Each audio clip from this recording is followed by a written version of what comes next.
ഇന്ന് നമ്മുടെ ക്ലാസ്സിൽ കഴിഞ്ഞ ദിവസം നമ്മുടെ ഒരു കമന്റ് ബോക്സിൽ ഞാൻ കണ്ടു വുഡ് ഹാവിന് ആ സ്ഥാനത്ത് നമുക്ക് വുഡ് കൊടുത്താൽ പോരെ, വുഡ് ഹാവും വുഡും ഒരേപോലെ നമുക്ക് ഉപയോഗിക്കാൻ കഴിയില്ലേ എന്നൊരു കാര്യം ചോദിച്ച് കണ്ടിരുന്നു. അപ്പോൾ അത് ഒരാളെന്നല്ല, പല ക്ലാസ്സുകളിലായിട്ട് പലരും ചോദിച്ച് ഞാൻ കാണുന്ന ഒരു കാര്യമാണ്. അപ്പോൾ അത് മനസ്സിലാക്കുന്നതിന് മുമ്പേ നമ്മൾ എന്ത് മനസ്സിലാക്കണം? ചില കണ്ടീഷൻസ് ഉണ്ട്. Second conditional sentence, third conditional sentence എന്നൊക്കെ പറഞ്ഞിട്ട് സീറോ കണ്ടീഷണൽ, അങ്ങനെ കുറേ കണ്ടീഷനുകളുണ്ട്. അപ്പോൾ ഇന്ന് നമ്മൾ ആദ്യം ലേൺ ചെയ്യുന്നത് ഈ സെക്കൻഡ് കണ്ടീഷനിൽ തന്നെയാണ്. കാര്യമുണ്ടല്ലോ, ഈ സെക്കൻഡ് കണ്ടീഷനിലാണ് എന്ത് ഉപയോഗിക്കുന്നത്? നമ്മൾ വുഡ് ഉപയോഗിക്കുന്നത്. തേർഡിലാണ് വുഡ് ഹാവ് ഉപയോഗിക്കുന്നത്. അപ്പോൾ ഇന്ന് നമ്മൾ വുഡ് ഹാവിൻ്റെ ഉപയോഗം പഠിക്കുന്നില്ല. ആദ്യം വുഡ് എങ്ങനെയാണ് ഉപയോഗിക്കുന്നത് എന്ന് മനസ്സിലാക്കിയാലേ അവിടെ നമുക്ക് വുഡ് ഹാവ് ഉപയോഗിക്കാൻ പറ്റുമോ ഇല്ലയോ എന്നുള്ളൊരു വ്യത്യാസം നമുക്ക് ലേൺ ചെയ്യാൻ കഴിയുള്ളൂ.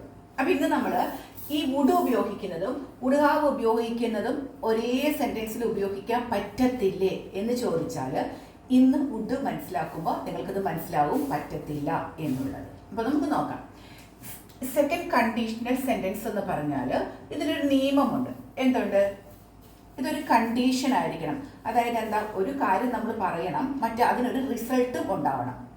അതാണ് ഇതുകൊണ്ട് ഉദ്ദേശിക്കുന്നത്. അപ്പോൾ ഞാനൊരു കാര്യം ചെയ്തിരുന്നെങ്കിൽ അങ്ങനെയൊക്കെ സംഭവിച്ചേനെ എന്ന് പറയാനാണ് നമ്മൾ ഇത് ഉപയോഗിക്കുന്നത്. എന്ന് പറഞ്ഞാൽ എന്താ, ഞാനത് ചെയ്തിട്ടില്ല. നമുക്ക് വുഡിൻ്റെ ഉപയോഗം ഞാൻ കഴിഞ്ഞ ക്ലാസ്സുകളിൽ പറഞ്ഞു തന്നിരുന്നു. അപ്പോൾ നിങ്ങൾ അതൊന്ന് കേൾക്കുക. സാധ്യതയില്ല. നമ്മളിങ്ങനെ ചുമ്മാ ഇങ്ങനെ ഇമാജിൻ അല്ലെ, ചുമ്മാ ഇങ്ങനെ സങ്കല്പിച്ച് ഇങ്ങനെ പറയാണ്, അങ്ങനെയൊക്കെ നടന്നിരുന്നെങ്കിൽ ഇങ്ങനെയൊക്കെ സംഭവിച്ചേനെ, അതിൻ്റെ റിസൾട്ടായിട്ട് ഇങ്ങനെയൊക്കെ സംഭവിച്ചേനെ എന്ന് പറയാനാണ്. അപ്പം നമുക്ക് ആദ്യം എന്ത് അങ്ങനെ നടന്നിരുന്നെങ്കിൽ എന്ന് പറയാൻ നമുക്ക് എന്ത് വേണം? ഇഫ് വേണം. അപ്പോൾ ഈ സെക്കൻഡ് കണ്ടീഷനിൽ വരുന്നത് ഇഫ് കഴിഞ്ഞാൽ എന്താണ് വരുന്നത്? സിമ്പിൾ പാസ്റ്റ് ആണ് വരുന്നത്. അത് നിങ്ങൾ ഓർത്തു വെക്കുക. Simple past. ഇഫ് കഴിഞ്ഞ് വരുന്നത് എന്താണ്? Simple past. അത് കഴിഞ്ഞ് ഇങ്ങനെ സെന്റൻസ് വന്നു. പിന്നെ നമുക്ക് എന്ത് വരും? വുഡാണ് വരുന്നത്. വുഡ് കഴിഞ്ഞാൽ പിന്നെ നമുക്ക് വേർബ് എങ്ങനെയാണ്? V1 ഫോമിലാണ്. അപ്പോൾ ഇഫ് കഴിഞ്ഞ സിമ്പിൾ പാസ്റ്റ് ആണ് നമ്മൾ ഉപയോഗിക്കുന്നെങ്കിൽ നമുക്കിവിടെ വുഡ് ഹാവ് ഉപയോഗിക്കാൻ പറ്റത്തില്ല. കാരണം വുഡ് ഉപയോഗിക്കുന്നതാണ് സെക്കൻഡ് കണ്ടീഷനിലാണ് വുഡ് ഉപയോഗിക്കുന്നത്. അത് നിങ്ങൾ ഓർത്ത് വെക്കുക. സെക്കൻഡ് എന്ന് പറയുന്നത് ഇഫ് ഉപയോഗിച്ച് കഴിഞ്ഞാൽ സിമ്പിൾ പാസ്റ്റ് വേണം ഉപയോഗിക്കാൻ. അപ്പോൾ അങ്ങനെ സെന്റൻസ് എഴുതി കഴിഞ്ഞ് പിന്നെ വുഡ് ഉപയോഗിച്ച് കഴിഞ്ഞാൽ വേർബ് V1. ഇവിടെ നമുക്ക് വുഡ് ഹാവ് പറ്റത്തില്ല. കാരണം ഇഫ് കഴിഞ്ഞ് നമ്മൾ സിമ്പിൾ പാസ്റ്റ് ആണ് ഉപയോഗിച്ചിരിക്കുന്നത്. ക്ലിയർ ആയല്ലോ? ഇത് നിങ്ങൾക്ക് ക്ലിയർ ആയല്ലോ? ഇഫ് കഴിഞ്ഞ് സിമ്പിൾ പാസ്റ്റ് ആണ് നമ്മൾ ഉപയോഗിച്ചാൽ വുഡാണ് ഉപയോഗിക്കാൻ പറ്റൂ, വുഡ് ഹാവ് ഉപയോഗിക്കാൻ പറ്റത്തില്ല. അപ്പം ഇതെന്താണ്? സാധ്യതയില്ല. നമ്മളിങ്ങനെ ചുമ്മാ ഇങ്ങനെ പറയുകയാണ്, ഇങ്ങനെയൊക്കെ ആയിരുന്നെങ്കിൽ സാധ്യതയില്ല. ഇതൊന്നും നടക്കാനുള്ള സാധ്യതയൊന്നുമില്ല.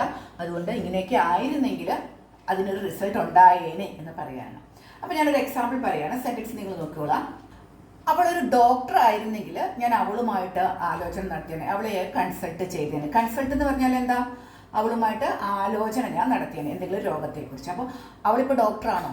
അവളൊരു ഡോക്ടർ ആയിരുന്നെങ്കിലത്തെ കാര്യമാണ് നമ്മൾ പറഞ്ഞത്. അവൾ ഡോക്ടർ അല്ല. നമ്മളിങ്ങനെ ഒരുപക്ഷെ അവൾ ഇപ്പോൾ എഞ്ചിനീയറോ അല്ലെങ്കിൽ അവൾ എന്താണ്, ഷി വിൽ ബി ടീച്ചറോ എന്തെങ്കിലും ആയിരിക്കാം. പക്ഷെ അവൾ ഡോക്ടർ അല്ല. പക്ഷെ ഞാൻ പറയാണ്, അവളൊരു ഡോക്ടർ ആയിരുന്നെങ്കിൽ ഞാൻ അവളുമായിട്ട് ആലോചന നടത്തിയേനെ. അപ്പം എങ്ങനെയാണ് മലയാള സെൻറ്റൻസ്? നമ്മുടെ സ്പോക്കൺ ഇംഗ്ലീഷിൻ്റെ ബുക്ക് നിങ്ങളുടെ കയ്യിലുണ്ടല്ലോ, കളഞ്ഞിട്ടില്ലല്ലോ, അതെടുത്ത് വെക്കുക. അത് നമ്മൾ വുഡ് പഠിച്ചിട്ടുണ്ടായിരുന്നു. ചാപ്റ്ററിൻ്റെ നെയിം എഴുതുക, നമ്പർ ഇടുക, തുടങ്ങിക്കൊള്ളുക. ഞാൻ മലയാളം എഴുതണ്ട, മലയാളം നിങ്ങൾ എഴുതിക്കൊള്ളുക. അവളൊരു ഡോക്ടർ ആയിരുന്നെങ്കിൽ ഞാൻ അവളുമായിട്ട് ആലോചന നടത്തിയേനെ, ആലോചന കൺസൾട്ട് ചെയ്തേനെ. ഓക്കെ. അവളൊരു ഡോക്ടർ ആയിരുന്നു എങ്കിൽ വന്നുകൊണ്ട് നമുക്ക് എന്ത് വേണം? ഈ ഒരു ഭാഗം വേണം. അപ്പൊ നമുക്ക് എന്ത് വേണം? ഇഫ് അവളൊരു ഡോക്ടർ ആയിരുന്നു എങ്കിൽ, ആയിരുന്നു എന്ന് പറയാൻ നമുക്ക് എന്ത് വേണം? ഇഫ് കഴിഞ്ഞാൽ സബ്ജക്റ്റ് വേണം. If she was A doctor, ആയിരിക്കുക എന്ന് പറയുന്നത് വാസ് അല്ലെങ്കിൽ വേറാണ്. അപ്പോൾ if she was A doctor എന്ന് പറഞ്ഞാൽ ഇവിടെ തെറ്റിപ്പോകും. എന്താണെന്നോ, ഇത് നമ്മൾ സത്യമായ ഒരു കാര്യം പറയാനാണ് വാസും വേറൊക്കെ ഉപയോഗിക്കുന്നത്. നമ്മളത് പഠിച്ചു കഴിഞ്ഞതാണ് സിമ്പിൾ പാസ്റ്റ്. പക്ഷേ ഇവിടെ അവളൊരു ഡോക്ടറല്ല. നമ്മളിങ്ങനെ ചുമ്മാ പറയുകയാണ്, അവൾ വേറെ എന്തെങ്കിലും പ്രൊഫഷൻ ആയിരിക്കാം, വെറുതെ നമ്മൾ പറയുകയാണ്. അങ്ങനെ നമ്മൾ പറയുമ്പോൾ ഇവരെല്ലാം, ഈ വാസ് ഉപയോഗിക്കുന്നവരെല്ലാം എന്തായിട്ട് മാറും? വെയറായിട്ട് മാറും. ഓർത്തു വെക്കുക. അപ്പോൾ ഷീ വെയറാവും, ഹി വാസല്ല ഹി വെയറാവും, ഇറ്റ് വെയറാവും, ഐ വെയറാവും, എല്ലാം എന്താകും? വെയറായിട്ട് മാറും. എഴുതി വെക്കൂ. കാരണം ഇതെന്താ? ഇതൊന്നും നടക്കിയല്ലാത്ത കാര്യങ്ങളാണ്. സത്യമായി ഇത് നടക്കില്ല. കാരണം അവൾ വേറെ ഏതോ ഒരു പ്രൊഫഷനാണ്. അപ്പോൾ അവൾക്ക് ഇനി ഡോക്ടർ ആവാൻ കഴിയില്ലാത്തൊരു സാഹചര്യത്തിലാണ് ഉള്ളത്. അപ്പോൾ അങ്ങനെ വരുമ്പോൾ നമുക്ക് if she was A doctor, ഇത് കാരണം എന്താ? നമ്മൾ ഇനി വുഡാണ് ഉപയോഗിക്കാൻ പോകുന്നത്. സെക്കൻഡ് കണ്ടീഷനാണ് നമുക്ക് പറയാൻ പോകുന്നത്. അവിടെ നമ്മൾ ഉപയോഗിക്കുന്നത് സാധ്യതയില്ല ഇനി. അതുകൊണ്ട് വാസല്ല വെയറാണ് ഉപയോഗിക്കുന്നത്. If she were a doctor, ഞാൻ അവരുമായിട്ട് കൺസൾട്ട് ചെയ്തേനെ. ഐ would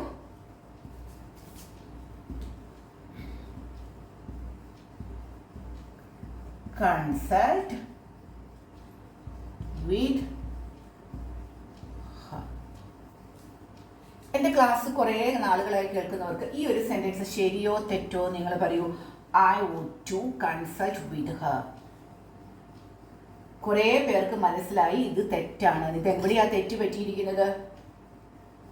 യെസ്, വുഡ് എന്ന് പറയുന്നത് ഒരു ഓക്സിലറി ആണ്.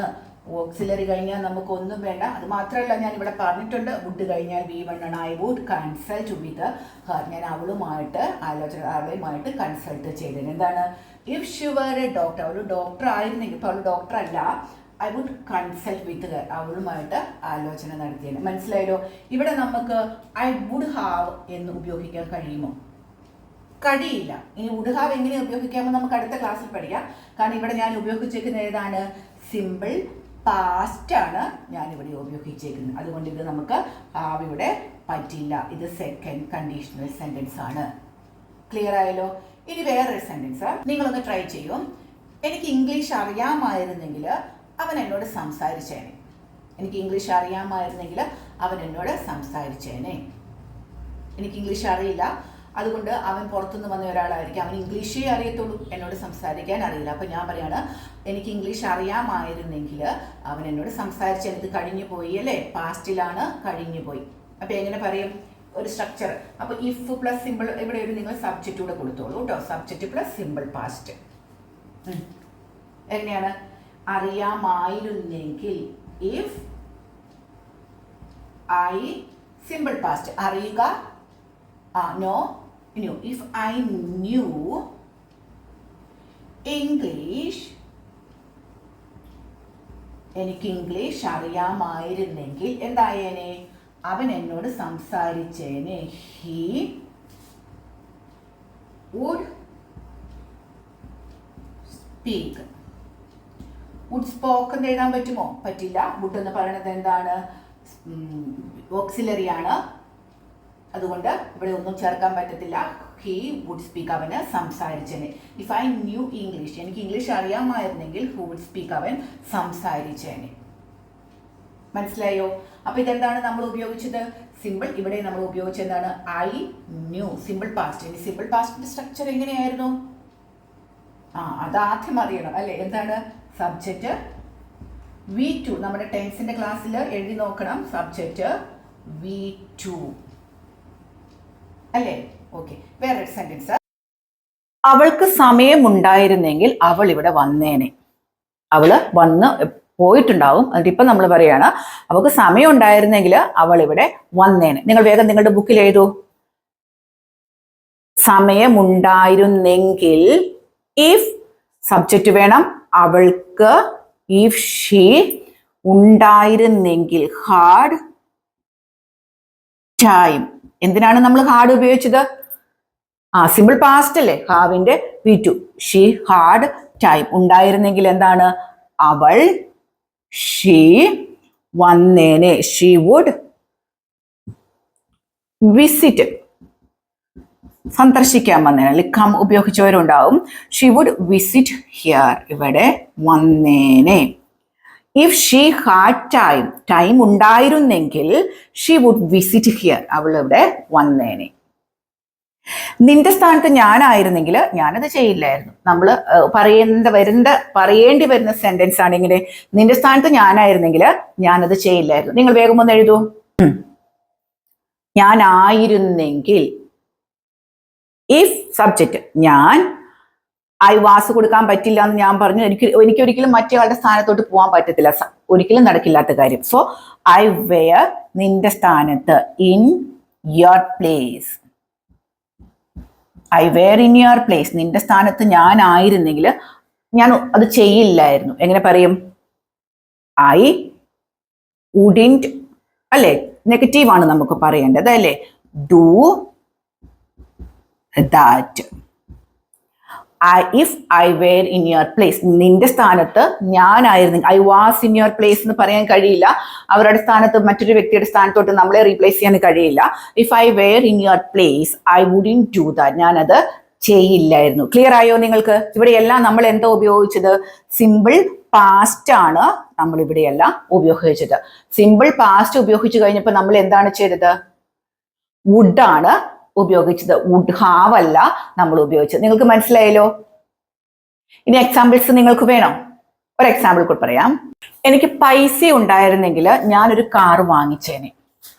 ഇതെന്റെ ഒരു ആഗ്രഹമാണ്. എൻ്റെ പൈസ ഇല്ല, എൻ്റെ പൈസ ഇനി ഉടനെ ഉണ്ടാകാനൊന്നും പോകുന്നില്ല, എനിക്ക് സാധ്യതയില്ലാത്തൊരു കാര്യമാണ്, എന്നെ കൊണ്ട് ഒരു പക്ഷേ ഉടനെ ഒന്നും നടക്കില്ലാത്ത ഒരു കാര്യം തന്നെയായിരിക്കാം ഇത്. അപ്പൊ എനിക്ക് പൈസ ഉണ്ടായിരുന്നെങ്കിൽ ഞാനൊരു കാറ് വാങ്ങിച്ചേനെ, അല്ലെ? എനിക്ക് ഒരു ആഗ്രഹം നടന്നിട്ടില്ല. അപ്പൊ ഞാൻ എന്താ പറയേണ്ടത്? എനിക്ക് ഉണ്ടായിരുന്നെങ്കിൽ ഐ ഹാഡ് മണി. ഇങ്ങനെ ഞാൻ എഴുതിയാൽ ഈ സെന്റൻസ് ശരിയാവോ? ഇല്ല, അല്ലെ? ഉണ്ടായിരുന്നെങ്കിൽ, എങ്കിൽ വേണം. അപ്പൊ എന്ത് വേണം? ഇഫ് ഐ ഹാഡ് മണി, ഉണ്ടായിരുന്നെങ്കിൽ ഞാൻ, ഐ വുഡ് വാങ്ങിക്കുക, ബൈ എ കാർ, ഞാനൊരു കാറ് വാങ്ങിച്ചേനെ. എങ്ങനെയാണ്? ഇഫ് ഐ ഹാഡ് മണി, പൈസ ഉണ്ടായിരുന്നെങ്കിൽ I would buy a car, ഞാൻ കാറ് വാങ്ങിച്ചേനെ. അപ്പൊ നമ്മൾ ഇവിടെയൊന്നും നമുക്ക് I would have buy a car എന്ന് പറയാൻ പറ്റത്തില്ല. കാര്യം എന്താണ്? നമ്മളിവിടെ സെക്കൻഡ് ആണ് ഉപയോഗിച്ചിരിക്കുന്നത്. സെക്കൻഡ് എന്ന് പറയുന്നത് എന്താണ്? ഫസ്റ്റ് ക്ലോസ് എങ്ങനെയാണ്? സിമ്പിൾ പാസ്റ്റ് ആണ് വരുന്നത്. ഫസ്റ്റ് കണ്ടീഷൻ എങ്ങനെയാണ്? സിമ്പിൾ പാസ്റ്റ് ആണ്. അത് നിങ്ങൾ ഓർത്ത് വെക്കുക. തേർഡിലാണ് വുഡ് ഹാവ് നമ്മൾ ഉപയോഗിക്കുന്നത്. അപ്പൊ നമുക്ക് അടുത്തൊരു ദിവസം തേർഡ് പഠിക്കാം. അപ്പോഴാണ് നിങ്ങൾക്ക് ഈ തമ്മിലുള്ള വ്യത്യാസം മനസ്സിലാവുള്ളൂ. അപ്പൊ നിങ്ങളുടെ മനസ്സിൽ ഇത് ഇങ്ങനെ വരണം. വുഡ് നമ്മൾ ഉപയോഗിക്കേണ്ടത് സാധ്യതയില്ലാത്ത ഇഫ് വെച്ച് പറയേണ്ട കാര്യങ്ങൾ പറയുമ്പോൾ വുഡ് ഉപയോഗിക്കുന്നത് പാസ്റ്റിൽ നടന്ന് കഴിയേണ്ടിയിരുന്ന ഒരു കാര്യമാണ്. അത് നടന്നുമില്ല. അതുകൊണ്ട് അതിന്റെ റിസൾട്ട് കിട്ടിയോ? കിട്ടിയുമില്ല, ഒന്നുമില്ല. അപ്പൊ അതൊക്കെ നമ്മളിങ്ങനെ എന്താ പറയാ, സാധ്യതയില്ലാത്ത കാര്യത്തെ ചുമ്മാ ഇങ്ങനെ ആലോചിച്ച് വെറുതെ അങ്ങനെയൊക്കെ ആയിരുന്നെങ്കിൽ ആയേനെന്ന് ഒരു ഇമാജിനറി സിറ്റുവേഷൻ നമ്മളിങ്ങനെ വെറുതെ ഇങ്ങനെ പറയുന്നതാണ് ഇത്. വുഡ് ഹാവും ഓൾമോസ്റ്റ് അങ്ങനെ തന്നെയാണ്. പക്ഷെ അവിടെ ചെറിയൊരു വ്യത്യാസം ഈ ഇഫില് ഉണ്ട്. അത് നമുക്ക് അടുത്ത ക്ലാസ്സിൽ പഠിക്കാം. അതിനു മുമ്പേ തന്നെ വരുന്ന ക്ലാസ്സുകളിലൊക്കെ ആയിട്ട് ഇതിന്റെ കുറച്ച് എക്സാമ്പിൾസും കൂടെ നമുക്ക് പറഞ്ഞു പഠിക്കേണ്ടതുണ്ട്. നമുക്ക് അതുകൂടെ ചെയ്തതിന് ശേഷം അപ്പോഴത്തേക്ക് നിങ്ങൾക്ക് വുഡ് നല്ലതായിട്ട് മനസ്സിൽ പതിയും. അതിനുശേഷം നമുക്ക് വുഡ് ഹാവിലോട്ട് പോകാം. അപ്പൊ ഇന്നത്തെ ക്ലാസ് നിങ്ങൾക്ക് മനസ്സിലായി എന്ന് വിചാരിക്കുകയാണ്. നിങ്ങൾക്ക് ഇഷ്ടപ്പെട്ടുന്നുണ്ടെങ്കിൽ, നിങ്ങൾക്ക് മനസ്സിലാകുന്നുണ്ടെങ്കിൽ എന്ത് ചെയ്യണം? നമ്മുടെ ചാനലിന് സബ്സ്ക്രൈബ് ചെയ്യണം. അത് നിങ്ങൾ മറന്നു പോകരുത്. അതേപോലെ തന്നെ നിങ്ങളുടെ അഭിപ്രായങ്ങൾ നമ്മുടെ കമന്റ് ബോക്സിൽ കൊടുക്കുകയും കൂടി ചെയ്യണം. ഇതേപോലെ നിങ്ങൾക്ക് ചില ക്ലാസ്സുകളിലൊക്കെ സംശയം വരുന്നുണ്ടാവും. അതൊക്കെ നിങ്ങൾക്ക് കമന്റ് ബോക്സിൽ ചോദിക്കാം, ഞാൻ നിങ്ങൾക്ക് പറഞ്ഞു തരുന്നതുമാണ്. അപ്പൊ എല്ലാവർക്കും നല്ലൊരു ദിവസം ആശംസിക്കുന്നു. നമുക്ക് അടുത്ത ദിവസം വീണ്ടും കാണാം. താങ്ക്